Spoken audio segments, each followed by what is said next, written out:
an agreement on a 90-day pause will move their tariffs down 115%.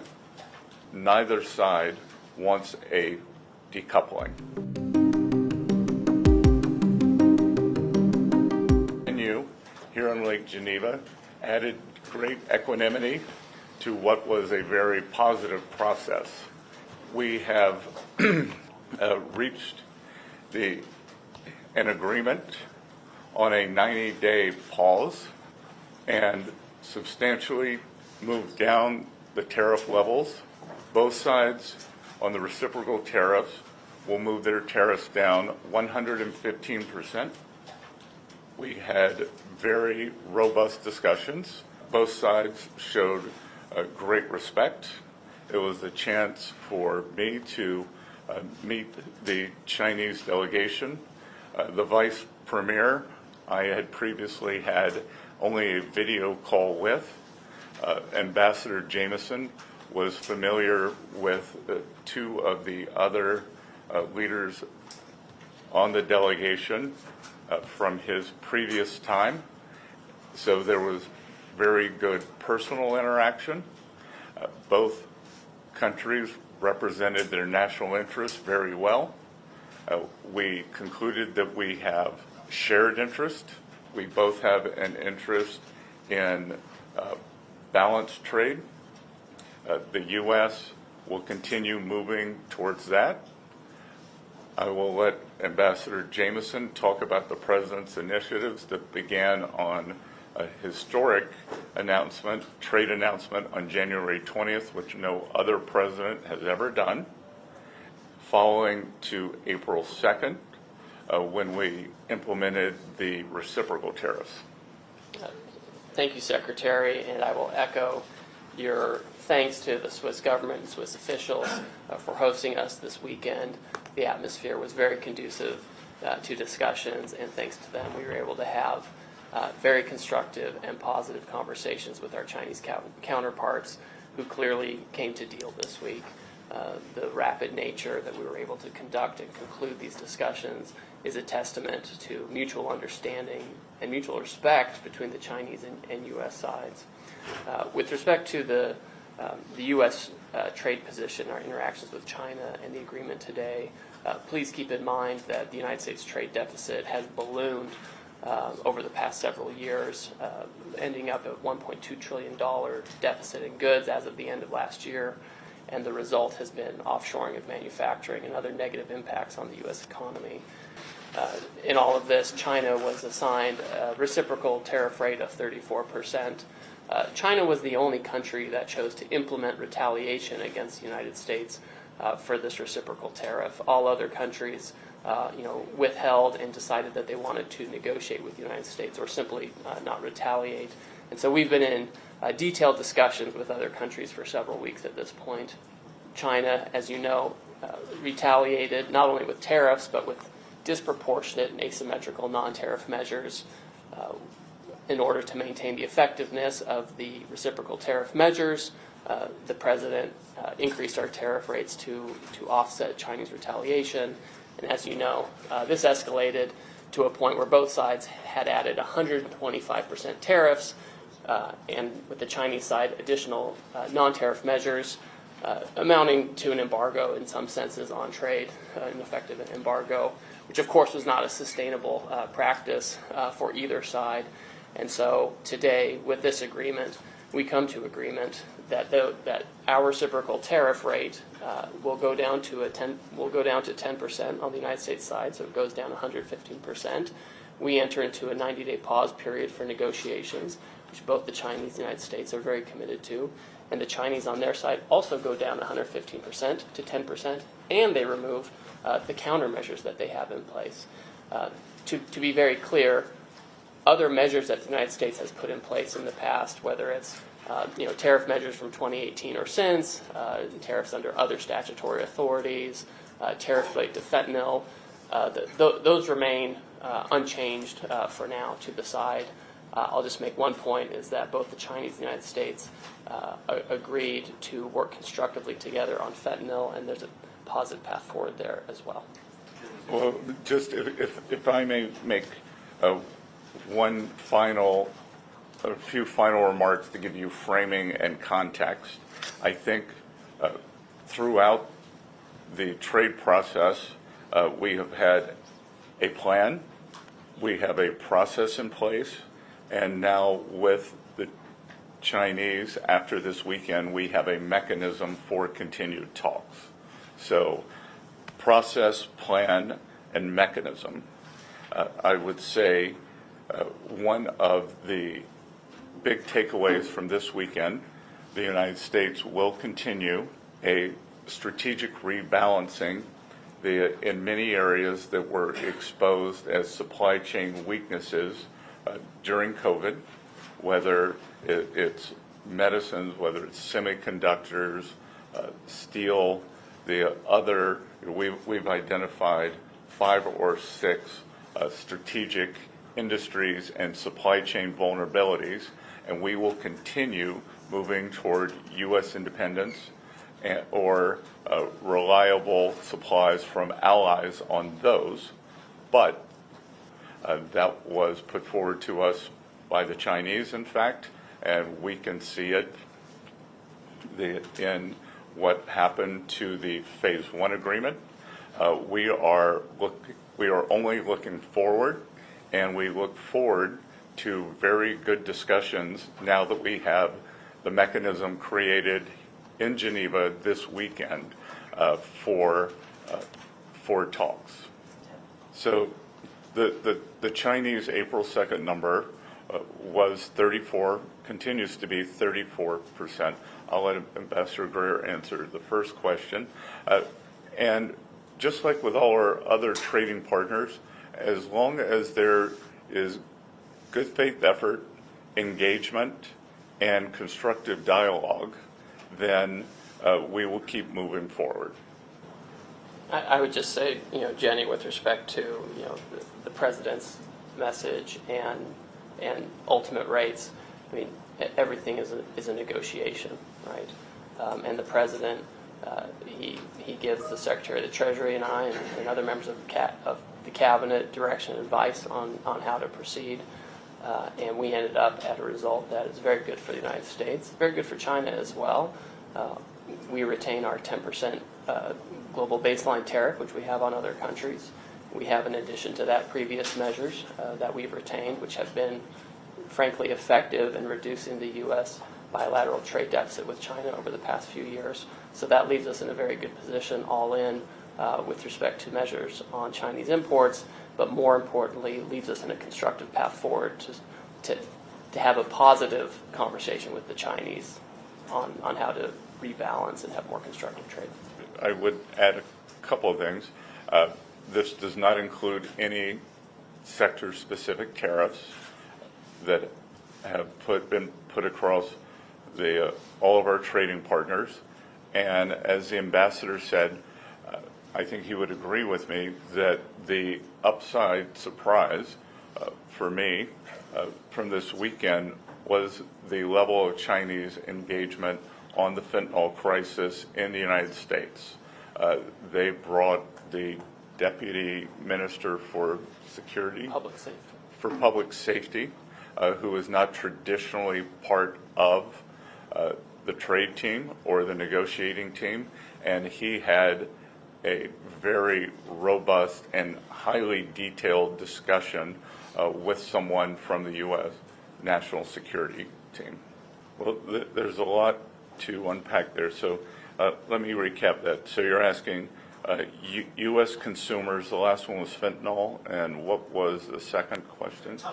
Well, I'll start there first. Both sides represented their national interest well, but we also concluded that we had shared interest and that neither side was interested in a decoupling. And again, a lot of back and forth on various differences in views on fair trade. We informed them, I had a discussion that trade deficits are a result of 3 things. 1, terms of trade. 2, currency, and then 3, the United States fiscal position. We informed them that Trump administration is working very hard on containing this out-of-control fiscal deficit that we inherited from the previous administration. 2, there was no discussion on currency. And 1, it was on terms of trade. And on fentanyl, again, for the first time, there was engagement between 2 teams with detailed knowledge. And I think for the first time, the Chinese understood the magnitude of what is happening in the U.S. In 2018 in Buenos Aires. They did a good job of banning the actual fentanyl, but what we have seen is substantial interaction between bad Chinese actors and many North American drug dealers, especially Mexican cartels. Treasury has designated several of the Mexican cartels as foreign terrorist organizations. We made that clear to the Chinese. They were very receptive. As you may or may not know, the Chinese have very draconian measures for the sale of illicit narcotics in China, and we have asked them to be equally as draconian with the people who are poisoning Americans. And let me make a point. Your question about what was the toughest part of the negotiation, I would submit it was actually, in the lead up to the negotiation, trying to repair channels of communication that had atrophied under the last administration, where, our office, for example, the Office of the United States Trade Representative, had almost no substantive discussions with the Chinese side on trade. And although we have significant differences with the Chinese on trade and economics, and we have major complaints, you have to discuss these complaints. You have to have a channel for discussions, and overcoming that was a substantial challenge. And a lot of work went into that over the past several weeks, so that by the time we got here, we were able to be very pragmatic with each other. And to be sure, there were tough things to deal with on the level of removal, the timing for implementation, managing each side's domestic politics, et cetera. And I won't go into too much detail. But I would say the toughest part was simply getting to a position where we could, in good faith, both sides work with each other. And once we did, we were able to do this in a couple of days. This is not the first time I've done trade negotiations with the Chinese, and sometimes it can take a very, very long time to overcome misunderstandings. We were able to do that effectively over the past few weeks, which enabled us to be very pragmatic and effective this weekend. And I think we leave with a very good mechanism to avoid the unfortunate escalations as we saw after April 2nd from happening again. What had been very unusual about the relationship was that President Trump, Party Chairman Xi, they have a good relationship, but that the nature of what has happened since April 2nd could have been avoided if we had had this kind of mechanism in place, and I believe it is in place now. I think we leave today with a process that will move forward, and again, great mutual respect for our Chinese counterparts. I believe they showed us the same. And the impact on U.S. consumers? Will U.S. consumers see any resulting I mean, Mr. You're the Treasury Secretary, so you're better suited. But I would say on the front end, there's been a lot of talk about impact on consumers that just never really translates to the numbers. Consumption remained high, et cetera. And so I think what we're going to see is that we're going to have our economy continue taking off as we put structure around these negotiations and get global trade into a better place. And as I reiterated last week, the Trump economic plan is three pieces: trade, tax, and deregulation.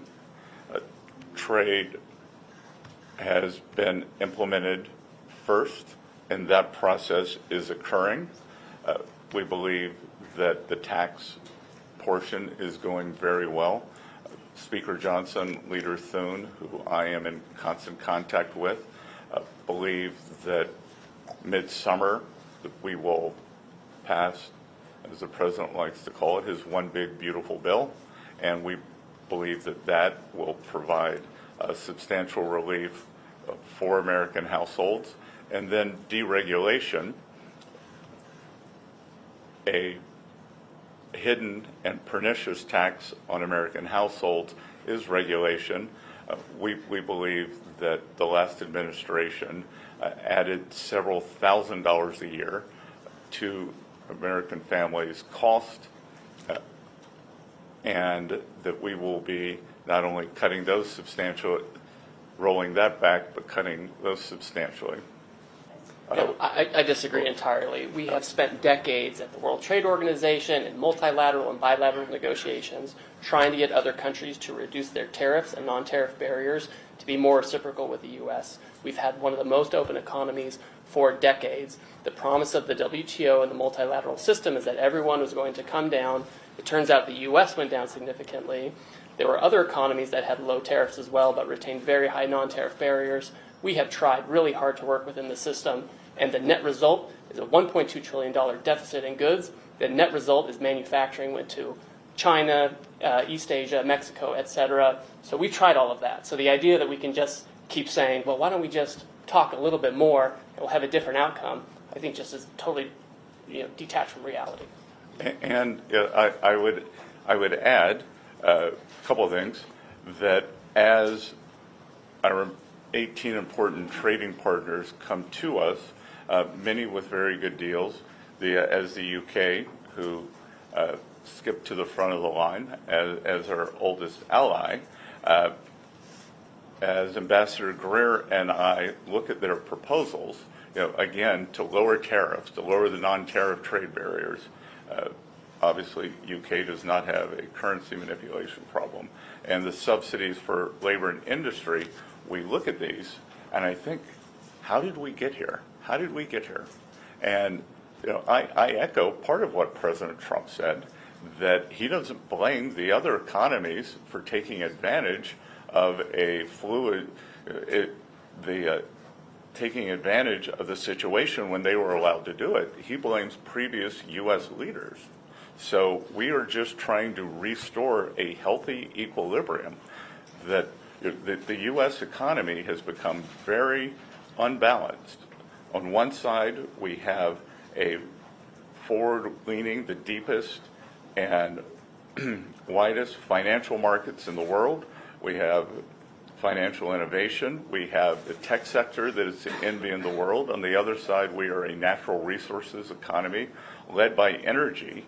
So it is a barbell. But in between, precision manufacturing, especially precision manufacturing, has been wiped out. And it is our intent to bring that back. So we want to rebalance. And I think that there is a big opportunity. If I think about this weekend, the Chinese, they have gone the other way. They are unbalanced in terms of overproduction in the manufacturing sector.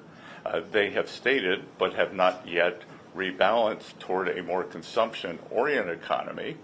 And there is a chance, if we can open up trade to China, have more fair trade toward the U.S., that we could rebalance together. So I reject the notion that business as usual would have worked. Well, I won't speak for the previous ambassador. My neighbor in Charleston, South Carolina, is the ambassador under President Trump, Ambassador Ed McMullen, who was highly respected here. He continues to engage with the Swiss American Foundation, and he has led this administration's effort to re-engage with Switzerland after the past 4 years. So we value the relationship. I believe Switzerland is now one of maybe the 6th largest investor in the U.S., which is incredible for an economy with 9 million people. We hope with respect to the negotiating dynamics, and this may not seem important to those not involved in this, but the atmospherics provided by the Swiss government were incredibly conducive to the conclusions we had this weekend. They allowed us to use the grounds of the residence of the Swiss ambassador to the United Nations, which had a very intimate internal rooms, and importantly for us, where a lot of the key negotiations happened, were outside under a large, beautiful tree on a set of patio sofas, frankly, where we had the most important discussions on the most challenging issues. And having this setting, as opposed to, no offense to the Intercontinental, which has been great, as opposed to a sterile hotel conference situation or conference rooms, I think let us develop a personal relationship with our counterparts and lead to the successful conclusion we had. Great. Thank you so much, everyone. I think we're